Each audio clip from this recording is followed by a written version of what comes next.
日本の防衛シリーズ、ドローン時代の軍、第2部をご覧いただき、ありがとうございます。近藤機関では、軍事、国際情勢、防衛政策を構造的な視点から分析しています。チャンネル登録がまだの方は、ぜひ、チャンネル登録とベルの通知設定をお願いいたします。また、この動画が参考になりましたら、高評価を押していただけると、今後の動画制作の大きな励みになります。前回の第1部では、見えない歩兵をテーマに、シグネチャー管理と個人装備の進化について考察しました。ドローンや AI、各種センサーが戦場へ急速に普及する現在、敵に発見されないことが、歩兵の生存率を大きく左右する時代になったことを説明しました。しかし、どれほど優れたシグネチャー管理を行ったとしても、戦場で発見される可能性を完全になくすことはできません。小型監視ドローンや人工衛星、AI による画像解析、電波探知装置、音響センサーなどがリアルタイムで情報を統合する現代の戦場では、見つからないことだけに依存した防御には限界があります。敵に発見されることを前提とした上で、攻撃を受ける前に移動し、危険地域から離脱し、それでも接近する脅威を迎撃する能力が必要になるのです。そこで、第2部では、止まらない歩兵をテーマに考察します。副題は、装甲・機動力の進化です。ドローン時代の歩兵は、どのような防御能力を持ち、どのように移動し、どのような車両や無人機と一体となって戦うのでしょうか。今回は、歩兵装甲の限界、機動力の進化、そして歩兵を支える新たな戦術車両について考察していきます。それでは、第1章、歩兵装甲の限界です。これまで、歩兵の生存性は、装甲を強化することで向上すると考えられてきました。しかし、ドローンが戦場の主要な脅威となった現在、その常識は大きく変わりつつあります。まずは、歩兵装甲が直面している限界から見ていきましょう。20世紀以降の歩兵装備は、小銃弾や砲弾の破片から兵士を守ることを重視して発展してきました。ヘルメットやボディアーマー、防弾プレートの性能を向上させることで、兵士の致命傷を減らし、生存率を高めてきたのです。実際、アラミド繊維やセラミックプレートの普及は、多くの兵士の命を救っています。これらの装備は、これからも歩兵にとって欠かすことのできない防御手段です。しかし、ウクライナ戦争で急速に普及した FPV ドローンは、従来の歩兵装甲が想定していた脅威とは大きく異なります。比較的安価な小型ドローンでありながら、対戦車ロケット弾や成型策薬弾、破片弾頭などを搭載し、歩兵や車両を精密に攻撃できます。しかも、従来の火器のように正面からだけ飛来するわけではありません。側面や背後、建物の窓、塹壕の入り口、遮蔽物の隙間、さらには兵士が最も防御しにくい頭上からも接近できます。操縦者が映像を確認しながら飛行経路を修正できるため、兵士の装甲が薄い分や陣地の弱点を選んで攻撃することも可能です。つまり、正面の防御力だけを高めても、攻撃側は別の弱点を探して狙えばよいという状況になったのです。では、頭部や腕、足、首、関節まで兵士の全身を強固な装甲で覆えば解決するのでしょうか。確かに、全身を装甲化すれば一定の防御性能は向上します。しかし、その代償として装備重量は急激に増加します。装甲が重くなれば歩行速度が低下し、疲労が増し、伏せる、立ち上がる、塹壕を越える、建物へ突入するといった基本動作まで遅くなります。そして、機動力が低下すれば、かえって敵のドローンに追跡されやすくなります。さらに第1部で説明したように、未来のスマート歩兵は、AI 統合端末や通信装置、各種センサー、統合電源、大容量バッテリー、複数のドローンなど、多くの電子装備を携行するようになります。そこへ、さらに全身装甲を加えれば、兵士が運ばなければならない重量は、人間の身体能力だけでは処理できない水準へ達するでしょう。外骨格によって、一部の負担を軽減することはできますが、外骨格自体にも重量があり、電源や整備が必要です。したがって、外骨格が実用化されたとしても、装甲を際限なく増やせるわけではありません。しかも、装甲を厚くしたからといって、爆風や衝撃、転倒、火災、至近距離での破片まで完全に防げるわけではありません。歩兵が個人装備だけで、あらゆる方向から接近する FPV ドローンの攻撃に耐えることには限界があるのです。つまり、これからの歩兵は、攻撃を受けても装甲で耐えるという防御思想だけでは生き残れません。敵の攻撃が届く前に脅威を発見し、危険な場所から移動し、それでも接近する攻撃を迎撃する必要があります。歩兵の生存性は装甲による受動的な防御から探知、回避、迎撃を組み合わせた能動的な防御へと変化していくのです。もちろんボディアーマーやヘルメットが不要になるわけではありません。小銃弾や砲弾の破片から兵士を守る最後の防御として装甲は今後も重要です。ただしそれだけで歩兵を守るのではなく、センサー、AI、機動力、電子戦、迎撃装備を組み合わせた防御システムの一部として位置づけ直す必要があります。ではその新しい防御システムはどのように歩兵を守るのでしょうか。次に探知、回避、迎撃という3つの能力から考察していきます。ではその新しい防御システムについて考察していきます。これからの歩兵に求められるのは敵の攻撃を装甲で受け止めることではありません。敵をいち早く発見し、危険を予測して回避し、それでも接近してくる脅威は迎撃するという新しい防御思想です。つまり歩兵の生存性は防御から探知、回避、迎撃へと大きく変化しようとしています。まず重要になるのが探知です。第1部では敵に発見されないためのシグネチャー管理について説明しました。しかしそれだけでは十分ではありません。敵に見つからないだけではなく、自分たちが敵を先に発見しなければならないのです。そのため未来の歩兵は人間の目だけで周囲を監視することはなくなるでしょう。分隊の外周では小型監視ドローンが数キロメートル先まで継続的に監視を行い、赤外線センサーや電波探知装置を利用して敵部隊や敵ドローンの接近を探知します。さらに前方展開ドローン弾薬も重要な役割を担います。これは事前に前方へ展開し、着地した状態で待機する攻撃用ドローンです。敵が接近した際に起動して攻撃を行うことで極めて短時間で反撃できます。またドローンの発進地点と分隊の位置を分離できるため、攻撃後に発進地点を特定されても分隊の所在地が露見する危険を大幅に低減できます。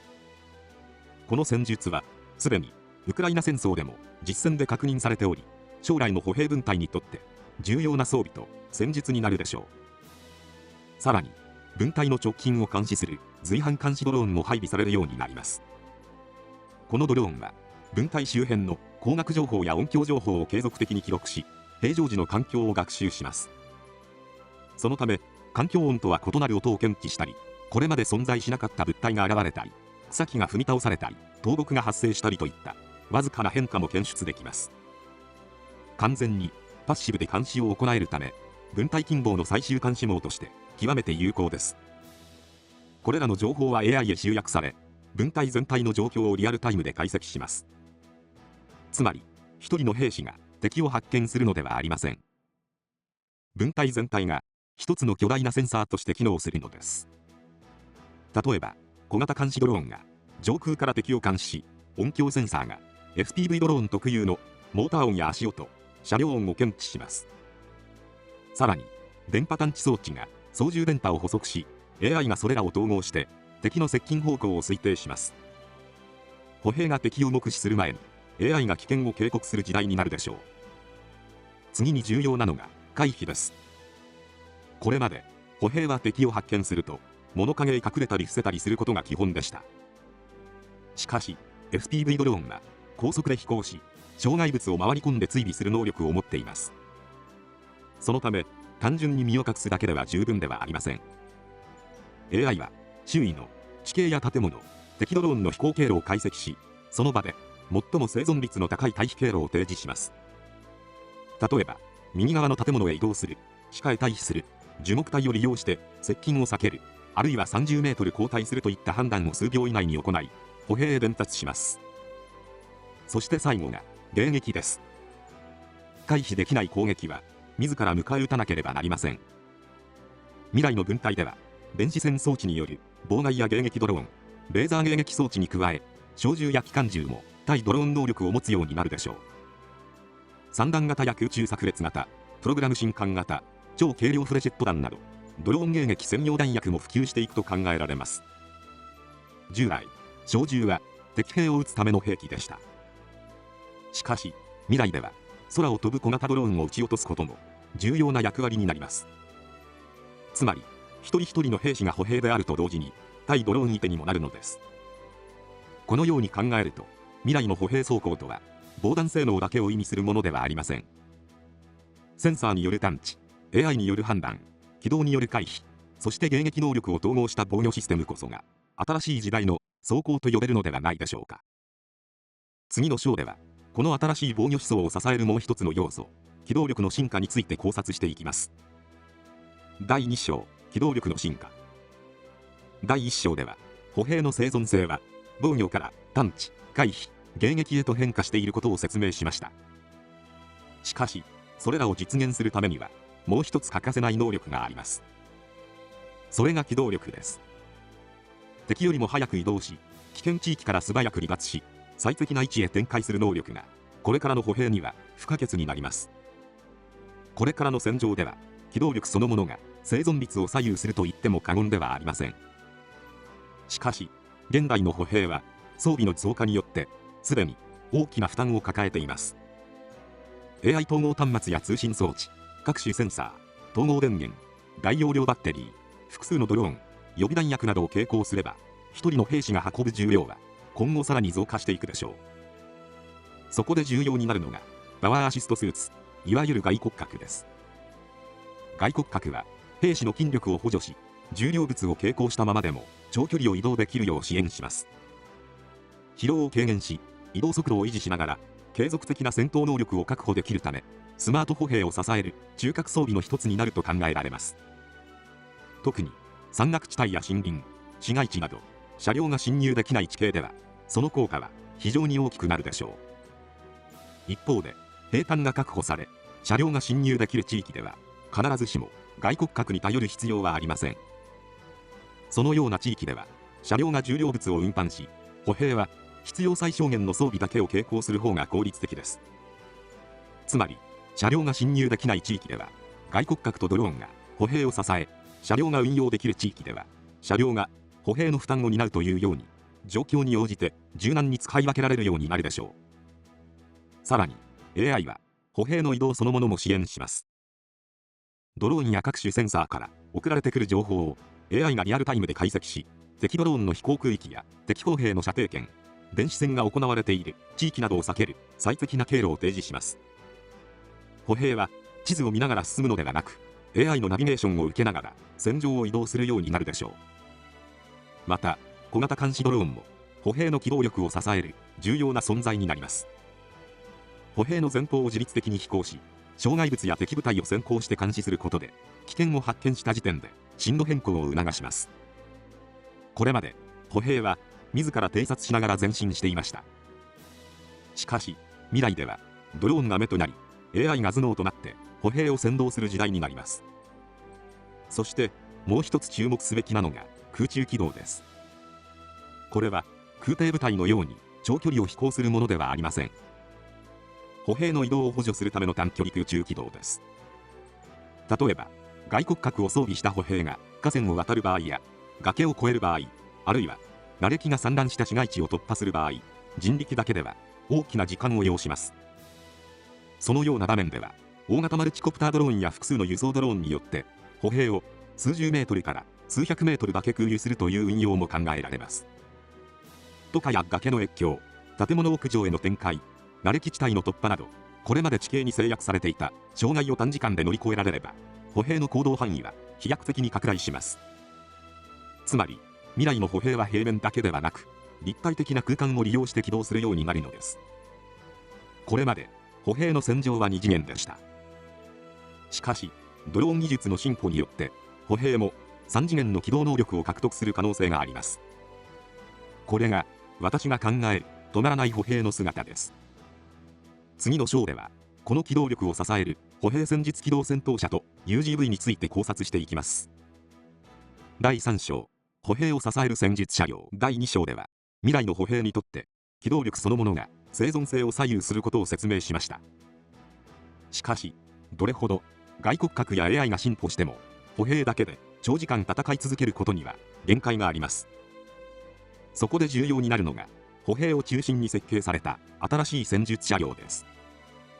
これまでの歩兵戦闘車は多数の歩兵を戦場まで輸送し火力支援を行うことを主な目的としてきました。しかしドローンや精密誘導兵器が常時飛び交う戦場では1両の車両へ多数の兵士が乗車すること自体が大きなリスクになります。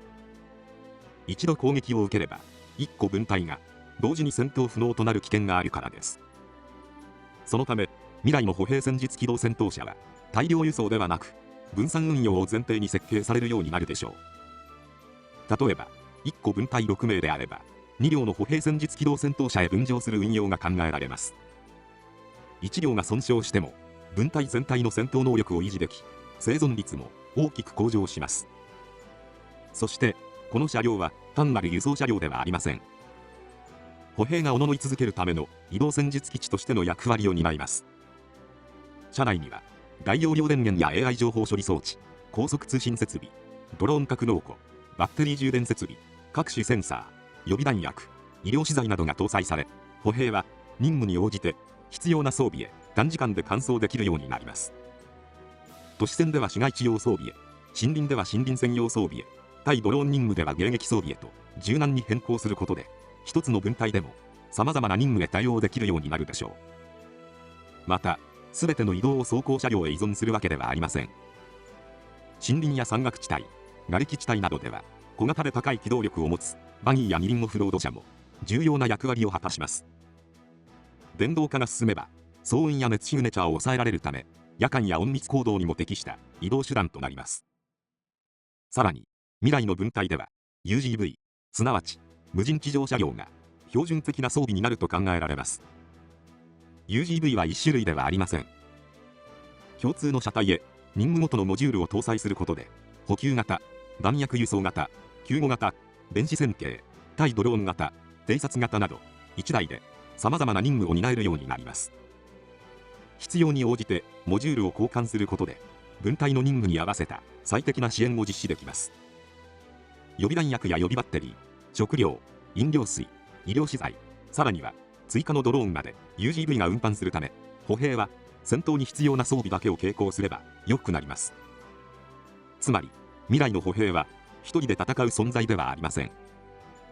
歩兵戦術機動戦闘車、UGV、各種 UAV、外骨格、AI、そして通信ネットワークが一体となり、一つの戦闘システムとして機能するようになるのです。これが近藤機関が考えるスマート歩兵の姿です。次回は第4章分隊防空網、そして第5章スマート歩兵分隊を通じて分隊そのものが一つの防空システム、一つの戦闘システムへ進化する姿について考察していきます。最後までご視聴いただきありがとうございました。よろしければチャンネル登録と高評価をお願いいたします。それではまた次回お会いしましょう。